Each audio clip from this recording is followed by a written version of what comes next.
ನನ್ನ ಏನು ಸತತವಾದಂತಹ 35 ವರ್ಷಗಳಿಗೂ ಹೆಚ್ಚು ದಿನದವಾದಂತಹ ಹೋರಾಟ ಏನಿದೆ ಒಳ ಮೀಸಲಾತಿ ಹೋರಾಟ, ಆ ಒಳ ಮೀಸಲಾತಿಯನ್ನ ಯಾವುದೇ ಸಲು ಬೇಡದೆ ಕುಂಟು ನೆಪಗಳನ್ನ ತೆಗೆದೆ ಆದಷ್ಟು ಬೇಗ ಜಾರಿ ಮಾಡಬೇಕು ಅನ್ನೋದು ಒಂದು ಡಿಮ್ಯಾಂಡ್.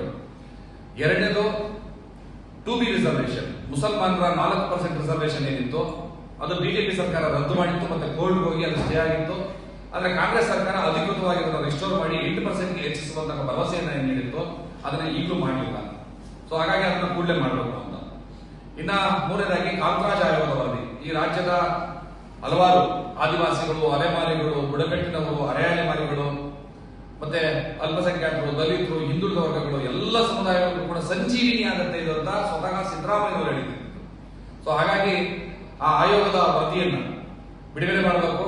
ಯಾವ ಯಾವ ಜಾತಿ ಸಮುದಾಯದ ಜನಸಂಖ್ಯೆ ಎಷ್ಟಿದೆ, ಯಾವ ಯಾವ ಜಾತಿ ಸಮುದಾಯಗಳಿಗೆ ಏನೇನು ಅನುಕೂಲಗಳು ದಕ್ಕಿದೆ, ಸರ್ಕಾರಿ ಸವಲತ್ತುಗಳು ದಕ್ಕಿದೆ, ಯಾರು ಆರ್ಥಿಕವಾಗಿ ಮುಂದಿದ್ದಾರೆ, ಯಾರು ಆರ್ಥಿಕವಾಗಿ ದಿವಾಳಿ ಆಗಿದ್ದಾರೆ, ಯಾರ ಹತ್ರ ಏನೋ ಸರ್ಕಾರಿ ಭೂಮಿ ಇದೆ, ಯಾರ ಹತ್ರ ಆಸ್ತಿ ಇಲ್ಲ, ಯಾರ ಹತ್ರ ಸೈಕಲ್ ಕೂಡ ಗತಿ ಇಲ್ಲ, ಯಾವ ಸಮುದಾಯ ಇಲ್ಲಿವರೆಗೂ ನಗರವನ್ನೇ ನೋಡಿಲ್ಲ, ಈ ಎಲ್ಲ ಅಂಶಗಳು ಕಾಂತರಾಜ್ ಆಯೋಗದ ವರದಿಯ ಮೂಲಕ ಹೊರಗಡೆ ಬರೋದು ಸಾಧ್ಯ ಇದೆ.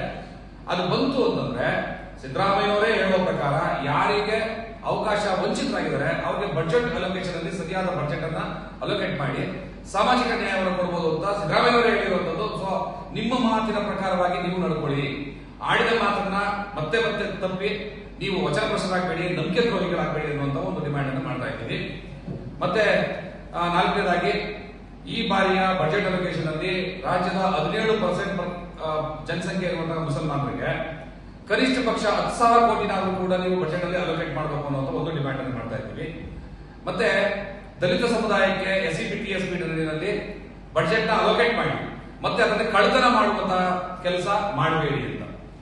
ಈ ವರ್ಷ ಈ ಬಾರಿಯ ಮೊದಲನೇ ಅವಧಿನಲ್ಲಿ 34,000 ಕೋಟಿ ರೂಪಾಯಿಗಳನ್ನ ಬಿಡುಗಡೆ ಮಾಡಿದಂತಹ ದಲಿತರಿಗೆ, ಪರಿಶಿಷ್ಟ ಜಾತಿ ಮತ್ತು ಪರಿಶಿಷ್ಟ ವರ್ಗಗಳಿಗೆ 34,000 ಕೋಟಿ ರೂಪಾಯಿಗಳನ್ನ ಬಿಡುಗಡೆ ಮಾಡಿದಂತಹ ಸಿದ್ದರಾಮಯ್ಯ ಸರ್ಕಾರ 11,000 ಕೋಟಿ ರೂಪಾಯಿಗಳನ್ನ ಗ್ಯಾರಂಟಿ ಯೋಜನೆಗಳಿಗೆ ಅಂತ ಕಳ್ಳತನ ಮಾಡ್ತಾರೆ.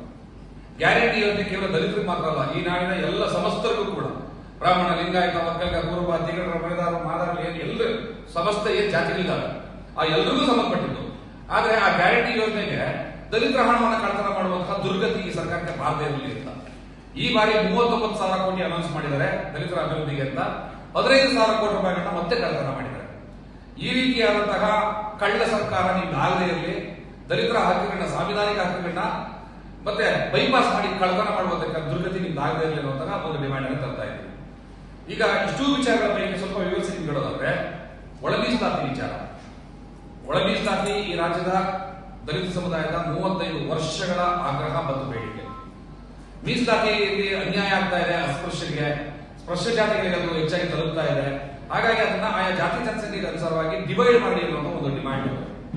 ಅದರನುಸಾರವಾಗಿ ಸದಾಶಿವ ಆಯೋಗದ ಒಂದು ವರದಿ ಸರ್ಕಾರಕ್ಕೆ ಸಲ್ಲಿಕೆಯಾಗಿ 6% ಅಸ್ಪೃಶ್ಯ ಸಮುದಾಯದ ಮಾದಿಗ ಸಮುದಾಯದವರಿಗೆ, 5% ಅಸ್ಪೃಶ್ಯ ಸಮುದಾಯದ ಚವಾರಿ ವಲಯ ಸಮುದಾಯಕ್ಕೆ, 3% ಸ್ಪರ್ಶ ಸಮುದಾಯಗಳಿಗೆ, ಗೋವಿ, ಲಂಬಾಣಿ, ಕೊರ್ಮ, ಕೊಚ್ಚಗಳಿಗೆ, 1% ಆದಿವಾಸಿ ಮತ್ತು ಅಲೆಮಾರಿಗಳಿಗೆ, ಬುಡಕಟ್ಟವರಿಗೆ.